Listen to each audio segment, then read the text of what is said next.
सीमाएं होती हैं उसकी। लेकिन अगर एक ही मुकम्मल एक संस्कृति है तो उसमें साझेदारी हो सकती है। अगर इसको यूं कह दें, भारत की सांस्कृतिक एकता यह बतलाती है कि सांस्कृतिक दृष्टि से पूरा भारत एक है और उस एक संस्कृति को विकसित करने में, बनाने में पूरब पश्चिम उत्तर दक्षिण सभी का योगदान है। जैसे छोटा सा उदाहरण है कि जितने भी अवतार की कल्पना की गई है सब उत्तर भारत में, और जितने उसके व्याख्याकार हैं, आचार्य हैं, वो सब दक्षिण में। तो अवतारों की कल्पना उत्तर में और आचार्यों की कल्पना दक्षिण में, दोनों को मिला देते हैं तो सारा भारत एक हो जाता है। जिस तरह मनुष्य के शरीर में, पूरे शरीर में एक ही रक्त प्रवाहित होता है, उसी तरह से पूरे भारत में एक संस्कृति का रक्त प्रवाहित होता है नस नाड़ियों में, और उसमें हम सबका हिस्सा है। अगर इस दृष्टि से देखेंगे तो हिंदुस्तान एक गुलदस्ता है जिसमें मुख्तलिफ कलर के, रंग के गुल हैं, और ये सब गुल हम सब हैं। तमाम सारी भाषाओं के बीच में जो भाव है वो एक ही प्रवाहित होता है, चाहे कोई भी भाषा हो, उत्तर की, दक्षिण की। अगर राम कथा लिखा जाएगा तो पूरे भारत में जितनी भी भाषाएं हैं उनमें राम कथा एक ही होगा, उसका प्रवाह। और इस विशाल बनी हुई संस्कृति में जो लोग हैं वो उस संस्कृति का हिस्सा हैं, उनमें उनका योगदान है। फिराक का बहुत अच्छा शेर है कि सरजमीने हिंद पर अक़वामे आलम के फिराक, काफिले बसते गए हिंदुस्तान बनता गया। तो हिंदुस्तान के बनने में उन काफिलों का जो योगदान है, वे काफिले इस पूरी कंप्लीट मुकम्मल संस्कृति में अलग अलग रंग भरते हैं। जब हम इस तरह से इसको देखते हैं तो उसमें रहीम हो, चाहे खुसरो हो, चाहे तमाम, ये सांस्कृतिक एकता या उस संस्कृति में सबकी हिस्सेदारी का इससे बड़ा और क्या सबूत हो सकता है कि हिंदी के जितने बहुत बड़े कवि हैं सब मुसलमान हैं। खुसरो, अब्दुल रहीम, मुल्ला दाऊद, हमीदुद्दीन नागौरी, कबीर, रहीम, रसखान, रसलीन, मुहिम मुबारक खां पीतम, ताज बेगम, कितने बड़े बड़े नाम हैं। इसी तरह उर्दू के बहुत बड़े जो शायर हैं वो सब हिंदू हैं। ये जो संस्कृति में साझेदारी है, साझा संस्कृति में नहीं कहता, लेकिन संस्कृति में जो साझेदारी है, पंडित दयाशंकर नसीब, ब्रजमोहन दत्तात्रेय कैफी, रतन नाथ सरसार, अमरनाथ मोहसिन, अमरनाथ साहिर, फिराक गोरखपुरी, आनंद नारायण मुल्ला, पंडित ब्रजनारायण त्रिपाठी चकबस्त, तो सब अगर मिला देते हैं तो जो सांस्कृतिक एकता का जो एक चित्र उभरता है वो भारत का चित्र उभरता है, और उसी में रहीम का बहुत बड़ा हिस्सा है।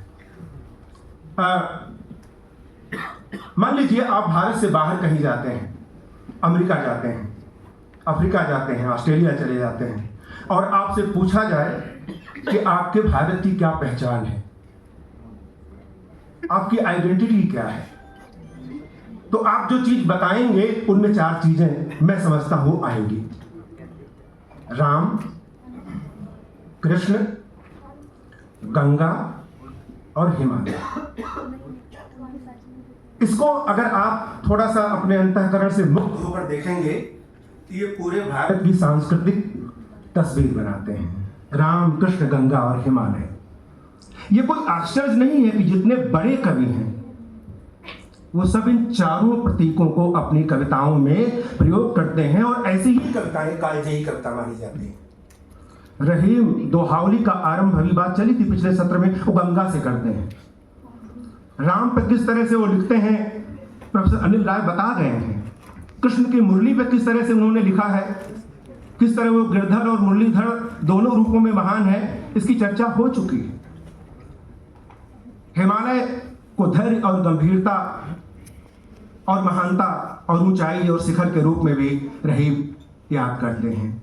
तो इन चारों प्रतीकों को आप देखिए, पूरी उस परंपरा, गंगा की परंपरा को लीजिए। गंगा, नजीर बनारसी गंगा को याद करते हैं, और तो और हमारे अलीगढ़ मुस्लिम यूनिवर्सिटी के एक बहुत बड़े हस्ताक्षर राही मासूम रजा गंगा को याद करते हैं। बिस्मिल्लाह खां साहब शहनाई वादक, जब उनसे कहा गया कि आप लंदन में आ जाइए तो उन्होंने कहा लंदन में तो मैं आ जाऊं, लेकिन वहां गंगा कहां मिलेगी? ये है संस्कृति में साझेदारी। और उसी परंपरा में रहीम गंगा से अपनी बात शुरू करते हैं, आरंभ करते हैं। रहीम का यह चरित्र है। नगर शोभा की बात आई थी।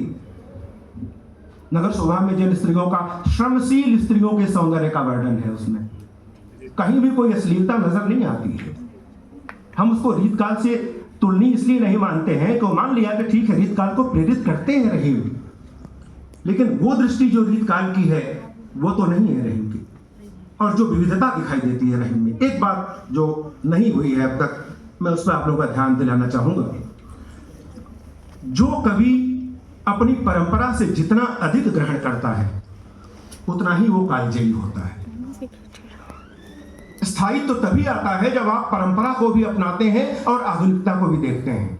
रहीम अपने समय में अपनी परंपरा को अपनाते हैं। क्यों जरूरी है परंपरा? जैसे पेड़ होता है, अगर उस पेड़ की जड़ ना हो तो वो पेड़ स्थायी नहीं हो सकता। अकबर इलाहाबादी का शेर है कि हम ऐसी सब किताबें काबिले जब्ती समझते हैं जिन्हें पढ़ पढ़ के बेटे बाप को खपती समझते हैं। यानी आधुनिकता जो है, केवल आधुनिकता में आप रहेंगे तो उस तरह खपती समझेंगे आप दूसरे को, परंपरा केवल पकड़ेंगे तो आप गंगा पंडित हो जाएंगे। लेकिन जब परंपरा और आधुनिकता का समन्वय होता है तब बड़ा कवि होता है।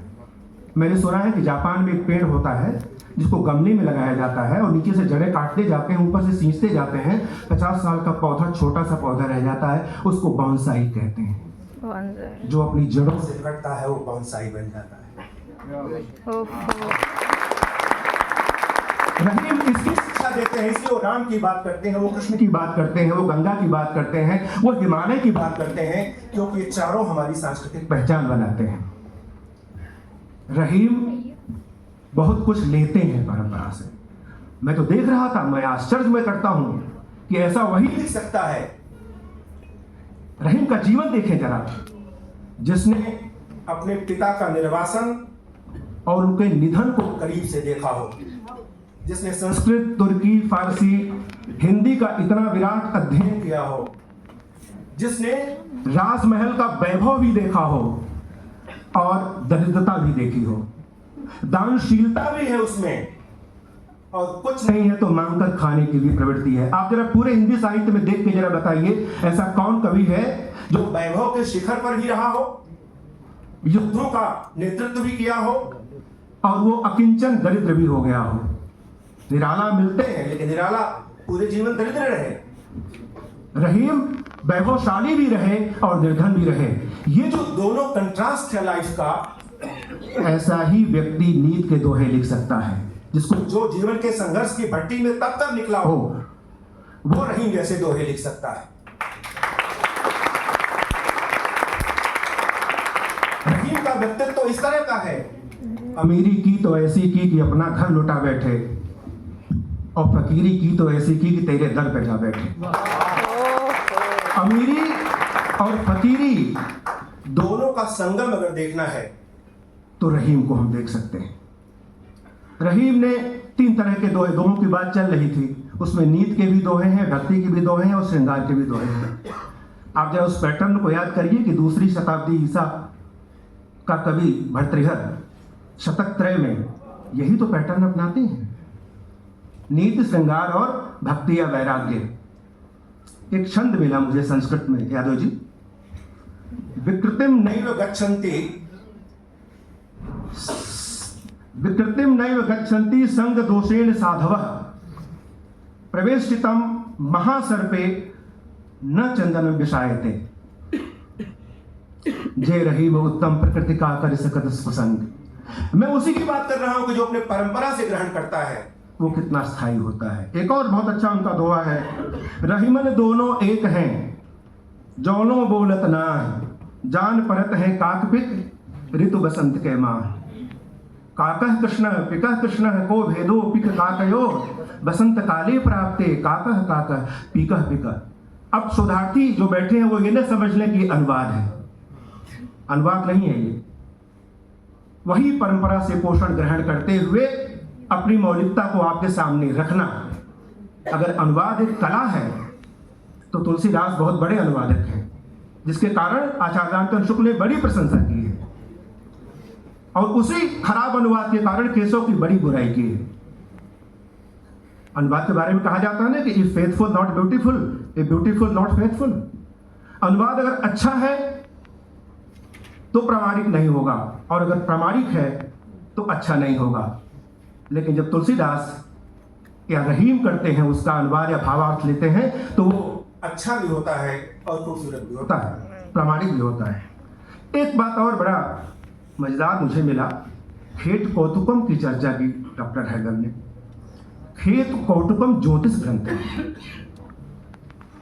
खेत कौतुकम का होता है तारों का तमाशा, ग्रहों का खेल।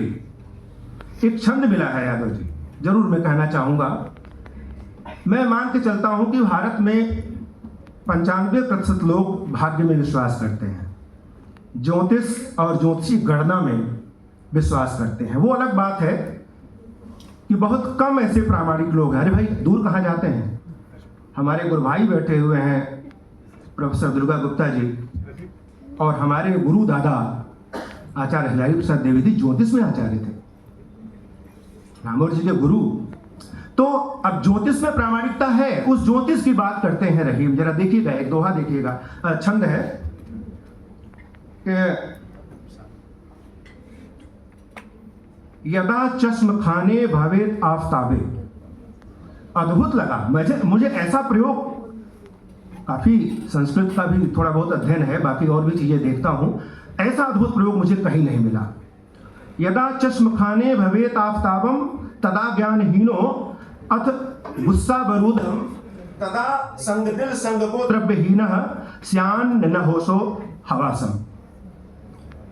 जो लोग ग्रहों की बात जानते होंगे उनको पता है, जो थोड़ी जन्मपत्री वगैरह में विश्वास करते हैं, वो जो 12 खाने बने होते हैं उसमें चश्म यानी नेत्र का स्थान दूसरा होता है। रहीम कह रहे हैं कि अगर किसी जातक की कुंडली के चश्म स्थान में, नेत्र स्थान में भवेत आफ्ताबम, अगर सूर्य हो, पहले जो लग्न होता है, लग्न से दूसरा स्थान जो होता है वो नेत्र स्थान होता है। अगर उस घर में सूर्य है तो व्यक्ति जो होगा वो ज्ञानहीन होगा, अनपढ़ होगा, और क्या होगा, गुस्सा बरूदम, गुस्से वाला होगा, संगदिल होगा, द्रव्यहीन, पैसे से कम रहेगा उसके पास, कुवेशो, खराब शायद कपड़े पहनेगा, और होशो हवासम खोया रहेगा। ये कह रहे हैं रहीम।